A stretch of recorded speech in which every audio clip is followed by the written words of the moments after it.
Compound यानी nitro compound होते हैं उनका अपन रिडक्शन कर देते हैं। ये अपने क्या हो गए रिड्यूसिंग एजेंट हो गए। अपन रिड्यूसिंग एजेंट लिए और NO2 को किसमें कन्वर्ट कर दिया NH2 यानी अपने एमाइंस में कन्वर्ट कर देते हैं। तो अपन ये जो है अपना कंपाउंड है इसको अपन किसमें बदल देते हैं RNH2 में। और अपन को जो R जो है वो क्या होता है 1 डिग्री एलिफेटिक अमीन मिलता है यानी बनाए। तो ये अपन को याद रखना है। ये याद रख लोगे तो अपना जो डायजोनियम सॉल्ट की सारी रिएक्शन जो है वो याद रहेगी। साथ में HCl Cl2Br2 और CuCl के साथ में रिएक्शन है। देखो यहाँ पर अपने CuHBr लिया और CuHCl। देन उसके बाद में देखिए अपने KIC रिएक्शन जो है वो अपन को याद रखनी। देन अपन ने करवाई इसकी रिएक्शन Hb। अगला जो कंपाउंड है अपन ने लिया क्या लिया H3PO2 और अल्कोहल जो आपको याद रखनी। ये जो है कपलिंग रिएक्शन जो है वो अपनी या डाई रिएक्शन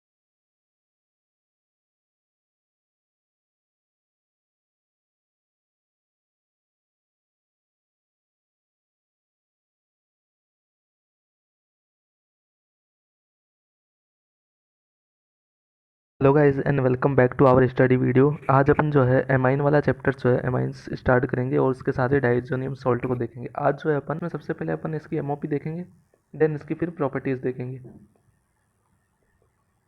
तो सबसे पहले अपन एमओपी स्टार्ट करते हैं। एमओपी में देखिए फर्स्ट रिएक्शन जो है वो क्या है, रिडक्शन ऑफ नाइट्रो कंपाउंड, यानी नाइट्रो कंपाउंड जो होते हैं उनका अपन रिडक्शन कर देते हैं। ये अपने क्या हो गए रिड्यूसिंग एजेंट हो गए। अपन ने रिड्यूसिंग एजेंट लिए और NO2 को किस में कन्वर्ट कर दिया NH2 यानी अपने एमाइंस में कन्वर्ट कर दिया। देन सेकेंड रिएक्शन जो है वो क्या कर रहा है, अमाइलोसिस ऑफ एल्किल हैलाइड। सबसे पहले इसमें क्या करते हैं अपन NH3 से रिएक्शन कराते हैं। सबसे पहले यहाँ पर क्या हो गया X टूट गया और NH3 आ गया। देन उसके बाद में फर्दर अपन 1 बाई 1 जो है एल्किल हैलाइड से जो है रिएक्शन करते हैं। सबसे पहले एल्किल हैलाइड से करें तो यहाँ पर क्या आ गया एक NH, फिर एक एक करके अपन को H हटाना है क्योंकि यहाँ पर क्या हो जाएगा ये HX जो है वो क्या हो जाएगा रिलीज हो जाएगा। तो यहाँ पर H और X जो है वो रिलीज हो जाएंगे। तो एक एक H जो है वो कम करते जाओ, लास्ट में ये अपने पास क्या बच जाएगा इस तरह से। देन उसके बाद में अपन देखें रिडक्शन ऑफ नाइट्राइट्स। नाइट्राइट्स में क्या अपन साइनाइड वगैरह जो नाइट्रो कंपाउंड नाइट्रिल कंपाउंड है उनको लेते हैं। ये जो अपना कंपाउंड दिया अपन ने, ये उसके बाद में अपन ने क्या किया ये रिड्यूसिंग एजेंट हो गए फिर से। तो अपन ने क्या किया यहाँ पर एमाइन जो है अपन को मिल गया। देन उसके बाद में देखें अपन चौथी रिएक्शन वो क्या है, रिडक्शन ऑफ एमाइड्स। एमाइड्स का अपन क्या करते हैं NH2 का रिडक्शन करके, यानी CH यहाँ पर क्या है सी एमाइड, एमाइड का यहाँ पर डबल बॉन्ड O आ जाएगा। यहाँ पर ऊपर एमाइड डबल बॉन्ड O आ जाएगा। ये डबल बॉन्ड O जो है उसके साथ अपन LH की रिएक्शन करें तो ये जो अपन को मिलेगा। देन उसके बाद में अपन देखें अगली रिएक्शन जो अपनी है वो क्या है, गिलबर्ट। गिलबर्ट जो सिंथेसिस अपन का है जो अपन कह सकते हैं गिलबर्ट सिंथेसिस जो है उसमें अपन तीन तरह से रिएजेंट लेते हैं। सबसे पहले अपन ने NaOH लेते हैं, उसके बाद में जो RX लेते हैं SN2 जो रिएक्शन अपन एल्किल हैलाइड में देखते हैं। उसके बाद में अपन थर्ड जो है NaOH से वापस रिएक्शन कराते हैं। तो अपन ये जो है अपना कंपाउंड है इसको अपन किस में बदल देते हैं RNH2 में।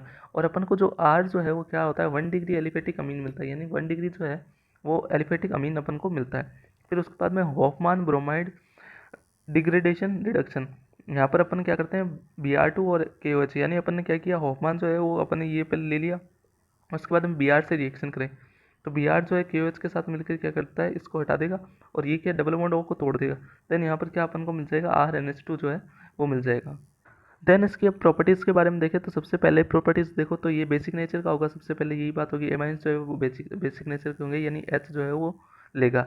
उसके बाद में अपन देखें एल्काइनेशन। एल्काइलेशन जो है उसमें एमाइलोसिस अपन ने जो रिएक्शन पढ़ी है वही है जो है।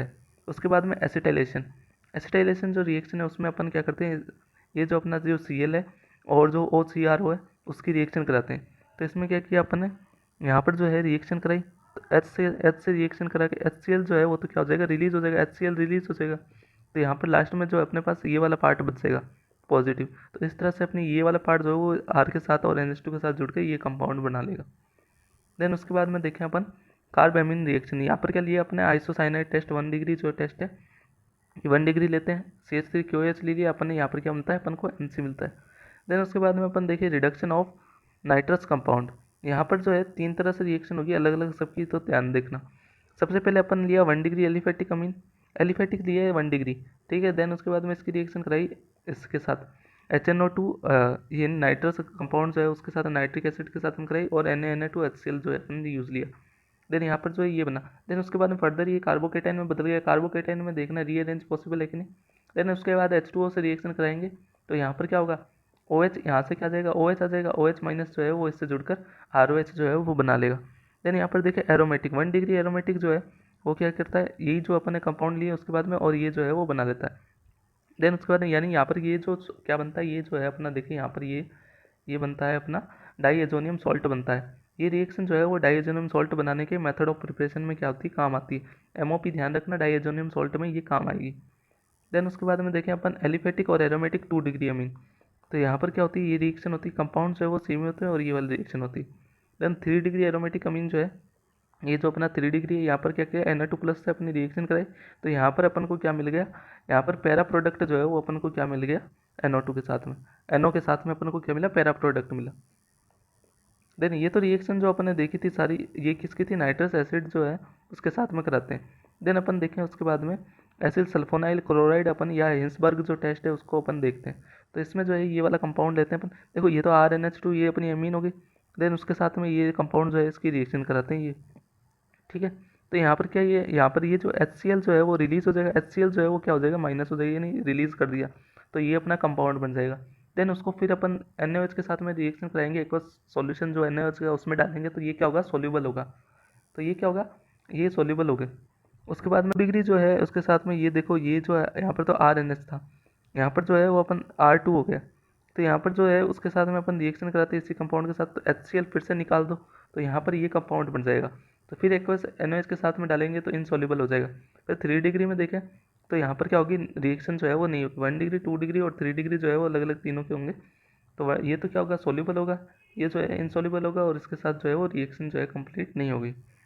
इसमें अपन को मेनली क्या करना है, HCl को रिलीज कर देना, देन बाद में जो कंपाउंड बनेगा उसको अपन को एक्वस NaOH में डालना है। सातवीं जो रिएक्शन है वो क्या है, इलेक्ट्रोफाइल एरोमेटिक सब्स्टिट्यूशन रिएक्शन। तो इसमें देखें अपन सबसे पहले ब्रोमिनेशन, ब्रोमिनेशन में अपन Br2HCl यही लिए, ये वाली रिएक्शन अपन जो है वो अपन देख सकते हैं, जो अपन देखते हैं Br वाली रिएक्शन जो है NH2 की रिएक्शन अपन फॉर्मेशन में, ये भी पहले भी अपन ने पढ़ रखी है, ये जो है आगे पीछे वाले चैप्टर्स में भी जो है वो यूज़ आई हुई है। तो इस रिएक्शन को देख लेना। यहाँ पर क्या होती है, अपने को वाइट PPT जो है वो मिलती है, ये जो है अपन टेस्ट करते हैं जब कह सकते हैं अपन फिनॉल वगैरह के टेस्ट में अपन जो है इसका यूज़ करते हैं। देन उसके बाद में देखें अपन नाइट्रेशन, नाइट्रेशन में क्या लिया अपन HNO3, ये जो रिएक्शन है ये भी पहले देखी हुई। तो यहाँ पर जो है 3 कंपाउंड बनते हैं, यानी ऑर्थो प्रोडक्ट हो गया, ये तो क्या हो गया ऑर्थो प्रोडक्ट, ये मेटा और ये पैरा प्रोडक्ट। तो सबसे ज़्यादा है जो वो क्या बनता है, पैरा प्रोडक्ट बनता है 51%, उसके बाद 47% बनता है मेटा प्रोडक्ट, देन 2% बनता है अपना ऑर्थो प्रोडक्ट। उसके बाद में इसमें 2 रिएक्शन हो जाती है, एक तो मोनोब्रोमिनेशन और एक मोनोनाइट्रेशन। तो मोनोब्रोमिनेशन में अपन ये कंपाउंड लेते हैं, दोनों में कंपाउंड जो है वो सेम ही रहेगा, रिएजेंट जो है अपना। देन उसकी रिएक्शन फिर Br के साथ में कराते हैं, तो Br जो है वो क्या कहाँ पर जाके लग जाएगा, पैरा पर, पैरा पर जाके लग जाता है। देन उसके बाद में अपन फिर इसकी रिएक्शन कराते हैं OH और NaOH के साथ में, तो ये जो है वो कंपाउंड जो है वो हट जाता है, क्यों, क्योंकि यहाँ पर OH ले लेगा और ये वाला कंपाउंड जो है वो CH3COOH जो है अपना एसिड जो है वो बना लेगा। तो यहाँ पर जो ये रिएक्शन जो है वो H के साथ में OH के साथ में जो है वो चली जाएगी। देन उसके बाद में इसी तरह ये रिएक्शन होती है, यहाँ पर जो है अपन NO2+ जो है वो रहते हैं, फिर यहाँ पर पैरा पे लगेगा। देन अपन H2O के साथ में रिएक्शन OH- के साथ रिएक्शन करेंगे तो OH इसके साथ चला जाएगा और यहाँ पर जो है वो अपन को NO2 मिल जाएगा, मोनोनाइट्रेशन। तो अब अपन जो है डाइएजोनियम सॉल्ट वाला जो है वो पार्ट देखते हैं। तो डाइएजोनियम सॉल्ट की जो अपन ने MOP है वो पीछे देख ली कि MOP किस तरह से अपना जो है डाइएजोनियम सॉल्ट बनता है। तो अब अपन जो है सीधी इसकी प्रॉपर्टीज यानी रिएक्शंस के बारे में देखते हैं। तो रिएक्शन के लिए मैंने सबसे बढ़िया एक चार्ट बनाया है, तो ये अपन को याद रखना है, ये याद रख लोगे तो अपना जो है डाइएजोनियम सॉल्ट की सारी रिएक्शन जो है वो याद रह जाएगी। तो सबसे पहले ये अपना डाइएजोनियम सॉल्ट है, देन इसकी रिएक्शन करिए अपन ने Cl2Cl के साथ में, HCl के साथ में, Cl2Br2 और CuCN के साथ में। तो ये वाली है, Cl है तो अपना क्या लग जाएगा, Cl लग जाएगा, Br है तो अपना क्या लग जाएगा, PHBr, और ये पर क्या बन जाएगा, Cn बन जाएगा। तो ये जो रिएक्शन थी तीनों, इसको अपन क्या करते हैं, सेंड मेड रिएक्शन जो है वो कहते हैं। देन उसके बाद में देखें अपन इसी तरह से एक और रिएक्शन है अपनी, इस तरह से ये वाली रिएक्शन है। देखो यहाँ पर अपन ने CuHBr लिया और CuHCl लिया, तो यहाँ पर भी जो है Br और HCl ही लगता है। तो यानी ये रिएक्शन जो है वो इसी तरह सेम रिएक्शन बस तो इसमें क्या है, इसका नाम जो अपन देखें वो क्या है, गाटरमान रिएक्शन। गाटरमान रिएक्शन जो है वो क्या है, इंपॉर्टेंट है, तो नेमिंग रिएक्शन जो है वो अच्छे से याद रखना। देन उसके बाद में देखिए अपन ने Ki से रिएक्शन करे, तो यहाँ पर जो है अपना आयोडाइड जो है वो लग गया, इसका नाम जो है अपन एसिड रिएक्शन जो है वो अपन को याद रखनी। देन अपन ने करवाई इसकी रिएक्शन Hb4 के साथ में, तो यहाँ पर सबसे पहले तो ये कंपाउंड बना, देन उसके बाद हम अपन ने हीट किया तो अपना जो है फ्लोराइड बने, बेन सीमन रिएक्शन जो है वो इसको अपन कहते हैं। देन उसके बाद में देखें अपन अगला जो कंपाउंड है अपन ने लिया, क्या लिया, H3PO2 और एल्कोहल जो वाला है वो पार्ट लिया। देन उसकी रिएक्शन कराई तो अपना क्या बन गया, यहाँ से सीधा एल्केन यानी बेंजीन वाला पार्ट जो है वो बन गया। देन अपन देखें CuNaNO2 और हीट किया अपन ने, तो यहाँ पर जो है अपना क्या लग जाएगा, NO2 जो है वो लग जाएगा। देन उसके बाद में देखें अपनी रिएक्शन कराई, डाइएथेनियम सॉल्ट की रिएक्शन कराई H2O वार्म के साथ में, तो यहाँ पर अपन को क्या बना देना है, फिनॉल जो है वो अपना बन जाएगा। देन उसके बाद में ये दो रिएक्शन जो है वो अलग से अपन को याद रखनी, ये जो है कपलिंग रिएक्शन जो है वो अपनी, या डाई रिएक्शन जो है वो याद रखनी, तो इनके कलर्स अपन को याद रखना है। सबसे पहले PHNH2 के साथ में कराई और अपनी फिनॉल के साथ में, यानी एनिलीन और अपन ने किसके साथ कराई, फिनॉल के साथ में। तो एनिलीन के साथ में कराते हैं रिएक्शन तो अपन को क्या मिलता है, ये कंपाउंड मिलता है, और इसकी जो कलर है वो क्या होती है, येलो कलर का होता है। देन अपन में देखिए ये जो है वो क्या होता है, अपना ऑरेंज कलर का होता है, और ये जो है अपना फिनॉल के साथ में बनता है। तो इसका तो क्या नाम होता है, पैरा हाइड्रोक्सी एजोबेंजीन कहते हैं, और इसको पैरा अमीनो एजोबेंजीन कहते हैं। क्यों, क्योंकि यहाँ पर पैरा पैरा पर क्या आ रहा है, अमीन आ रहा है, तो अपन किसको क्या करेंगे, पैरा अमीनो एजोबेंजीन। जबकि यहाँ पर जो है वो अपन देखें एल्कोहल जो है वो कहाँ पर आ रहा है, यानी OH वाला पार्ट कहाँ पर आ रहा है, पैरा पर आ रहा है, तो यहाँ पर अपन क्या कह देंगे, पैरा हाइड्रोक्सी एजोबेंजीन, क्योंकि यहाँ पर हाइड्रोक्सी वाला पार्ट आ रहा है। तो अपन को याद रखना इसका कलर जो है ऑरेंज होता है और इसका कलर जो है वो येलो होता है। तो इस तरह से ये डाइजेनम सॉल्ट की जो रिएक्शंस हैं वो इस चार्ट को याद रख लेना, तो अपनी सारी रिएक्शन जो है वो कंप्लीट हो जाएगी। Thank you.